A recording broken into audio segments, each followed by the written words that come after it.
What's up, guys? This is King Anan back at you for another amazing video. This time I want to tell you a few stories about me, myself, growing up as a Ghanaian here in the United States of America. Guys, I want to thank you for checking out my video. Listen, if you're subscribed to this channel already, I really appreciate you guys. And if you're just watching this video and you're not already a subscriber, please make sure you're subscribed, because I'm going to be bringing you some more amazing content, guys, about growing up in the United States of America as a Ghanaian. Some amazing content about the diaspora, about bridging the gap between Africans and the diaspora, whether you're in Europe, whether you're in Asia, whether you're in America. I'm just glad that you're checking out this video today. So please make sure you like this video, make sure you subscribe, and then also make sure that you press the notification bell. Just go ahead and mash on it so that next time I upload another video, you can get notified. So I thank you. God bless you. Listen, guys, so I want to tell you a few stories about myself. Might be a little crazy, but please stick through the end of this video, because you're probably going to be wondering, like, why did he do that? Why was he thinking like that? So anyway, these stories are from my childhood.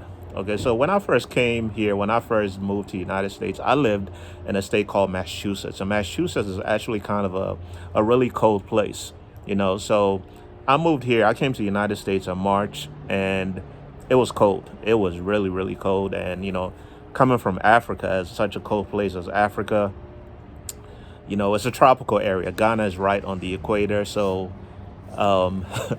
Africa is a really warm place, right? And I moved to a really cold place in Massachusetts. It was, you know, there was some snow on the ground, and within about a month of living in Massachusetts, we lived in a what's called an apartment, a condominium. A condominium is a group of buildings, you know, it could be 5, 6, 7, doesn't really matter, but a group of buildings together in a complex, right? So it's called an apartment condominium. And in this place, because it snowed a lot in the area of the United States where we lived at, every once in a while, they had to shovel, the people that worked, they had to shovel the snow from the walkways and the streets, so that it would be easier to, you know, to drive around or to even walk around. Because sometimes they even had to put salt, bags of salt, and this salt was made specifically for snow. Right. So in the morning, by the time you wake up, you know, they would have either shoveled the walkways or even put salt on the stairs from the buildings to the parking lots or the walkways. Right. But I came to find out that, you know, I'm not sure if it was my dad or, you know, my cousin who also lived with us at the time. I'm not sure if it was either her or my dad that told me that every once in a while they hired the kids in the neighborhood to actually shovel the snow, and they paid them. You know, I don't remember how much we were getting paid, maybe like $20 or $25, you know, but at that time at 13, that was a lot of money, you know. So appreciate you watching this video. Please make sure that you like this video as I continue with this story. So anyway, we found out that they were hiring kids to shovel the snow. So they actually, we actually went to the community center at this place where the office for that community was, and we told them that, you know, we'd like to make some money. So they went ahead and told us, you know, just take these shovels, get out there and shovel the snow, and they will you get some money. So one day we go out there, you know, I put on my heavy coat. We go out there, me and my cousin, and we're shoveling. And, you know, you can just imagine, picture this, just imagine this, you know, next to the building where we lived at, there was a huge field. I don't know if the field was maybe about 50 yards or so, but it was pretty big. And there was a walkway between the building that we lived at and the field. So we had to shovel this whole path. So I get out there, you know, in my jacket, in my heavy jacket, no gloves, mind you, and it's probably like 40 degrees, probably even colder than that with the wind, you know. So picture this, you know, it's overcast, the clouds, probably no sun, and it's out, and we're out there, and the wind is just blowing. So I'm out there shoveling, huffing and puffing, shoveling, and all of a sudden I start feeling this tingling in my fingers. And I was like, I asked my cousin, like, what's this? What's going on? She said, oh, you're starting to get cold. I said, okay. I mean, it's cold out, so I mean that makes sense. And after a while, it started getting like really intense. And it felt like little pricks of like picks in my fingers. And I asked her like again, what's going on? I'm getting really cold in my fingers. She said, oh, you probably getting a hypothermia or something like that. You better go inside. And man, I thought I was about to die. That's how I felt. It was crazy. I had to go inside and just warm off, and my fingers felt like they were about to fall off for real. Because this is the first time that I really getting cold. I got frostbite, I guess, and yeah, this is like one of those crazy experiences that I can remember from my childhood. The second one was at this same community center. There happened to be a swimming pool, right? So there was this guy that this young boy that I was friends with. This was a white guy named Josh Hart, right?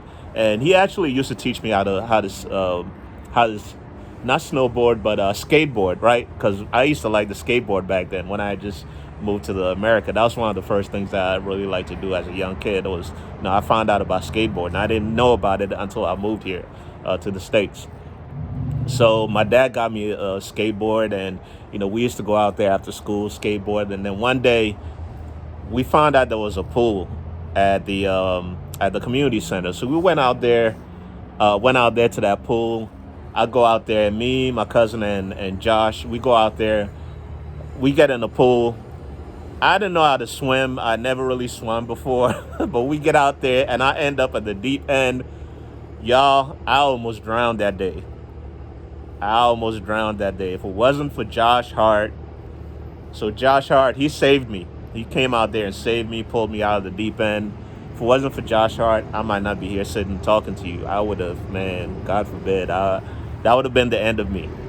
So I almost drowned. And ever since that day, I still don't know how to swim. Ever since that day, I never really messed with swimming pools and water because your boy was scared of water, and I still don't really know how to swim that day. I even took swimming in college, in one of my college classes for physical education.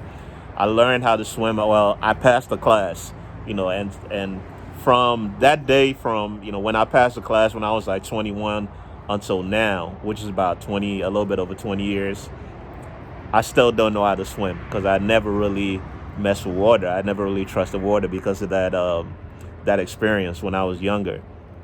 So it's crazy. I've been through a few crazy experiences growing up here in these United States of America.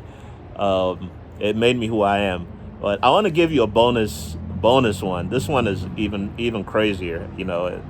Whenever I think about it, I share this one with my kids every once in a while, and they're like, "Daddy, why would you do that?" So anyway, my mom and dad had friends from Ghana and that lived in New York, in the Bronx, New York. So every once in a while, like during the summertime, they'd drive us up there and leave us up there for maybe about a couple of weeks, just to hang out with their kids, because they had kids that were at the same age as us at the time. We were about 14, 15 or whatever.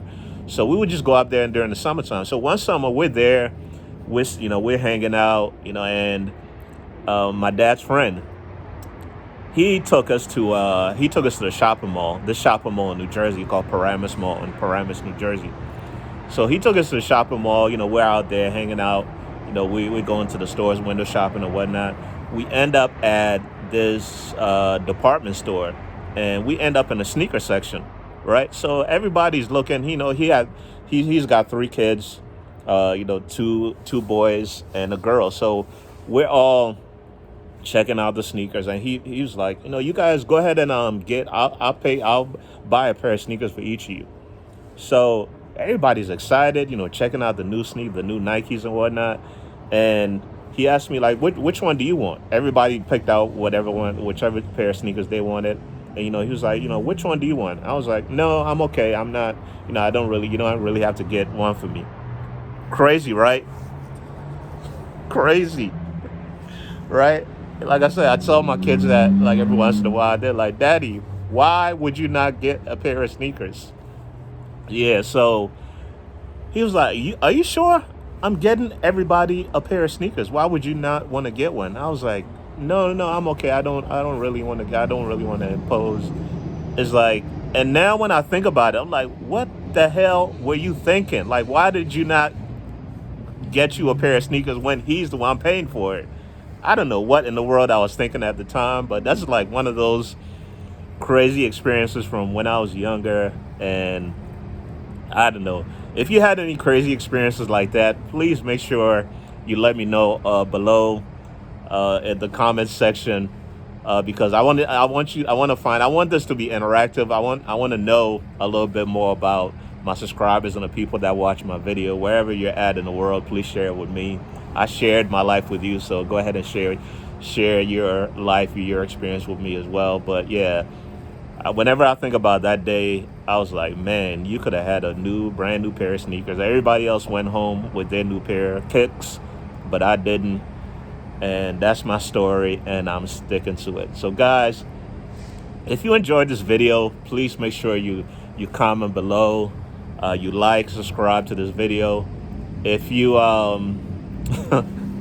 crazy, yeah. If you please hit the notification bell so that I can, whenever I upload a new video, you can be notified so you can come on and check it out. But thanks for checking out this video. It's your man, King Anan. I call myself King because I am what I say I am. Guys, thank you for checking this video out, Kings and Queens, and I'll catch you on the next one.